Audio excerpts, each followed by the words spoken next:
Chapter 8. After a delay of 8 days, we broke camp on Monday morning and proceeded on our way.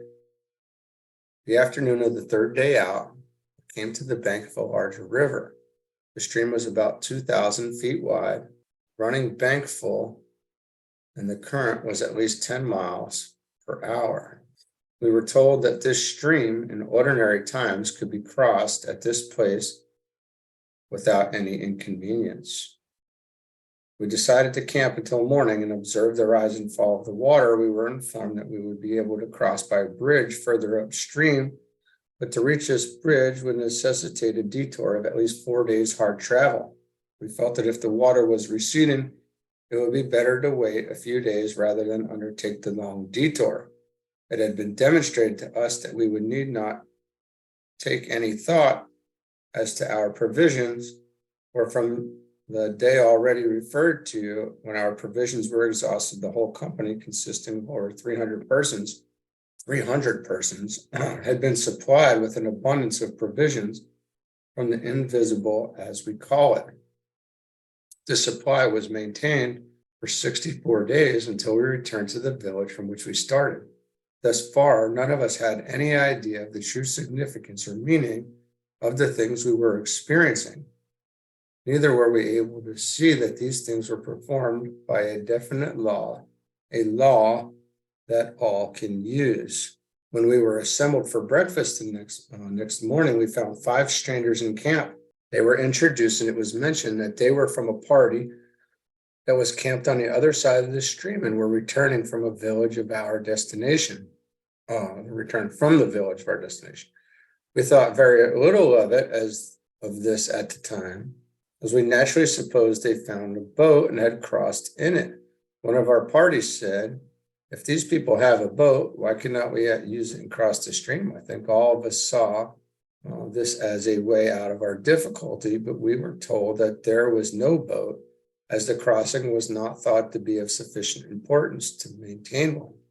After finishing breakfast that morning, we were all assembled on the bank of the stream. We noticed that Emil, Jast, and Nebro, with 4 others of our party, were talking with the 5 strangers. Jast came to us and they said they would like to cross with the others to the camp on the other side of the stream, as they had decided to wait until the next morning to see if the water showed signs of receding.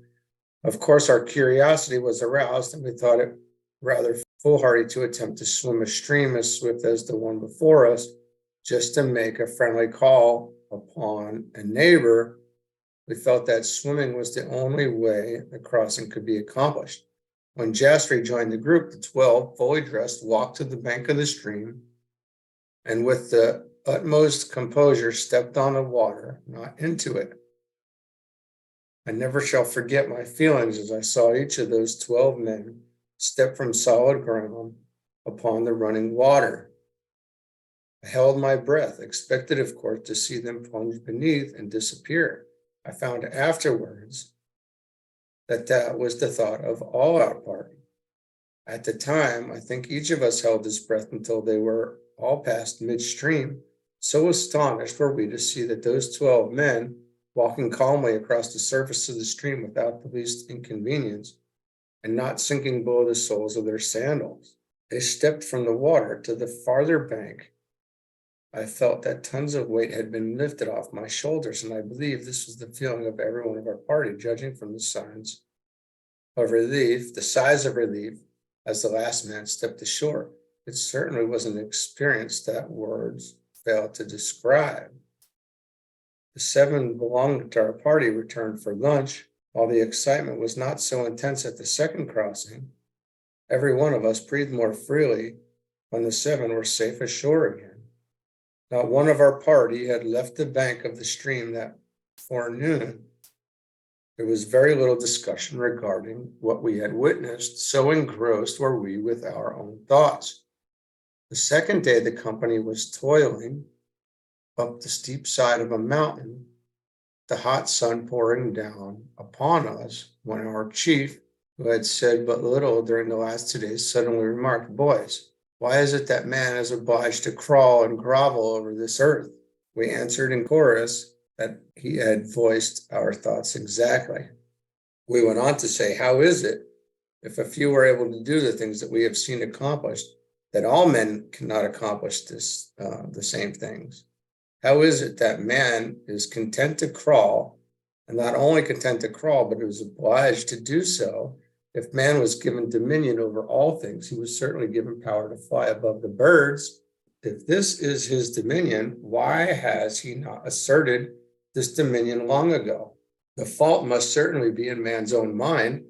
This must all have come about by man's own mortal concept of himself. He has only been able in his own mind to see himself crawling, thus he has only been able to crawl. Then Jas took up the thought and said, "You're perfectly right. It is all in man's consciousness. He is limited or unlimited, bound or free, just as he thinks. Do you think that the men you saw walk across the stream yesterday to save themselves the convenience of this trip are in any way special creations any more than you are? No, they are not created in any way different from you. They do not have one atom more power than you are created with. They have, by the right use of their thought forces, developed their God-given power. The things you have seen are accomplished in accord with definite law, and every human being can use the law if he will."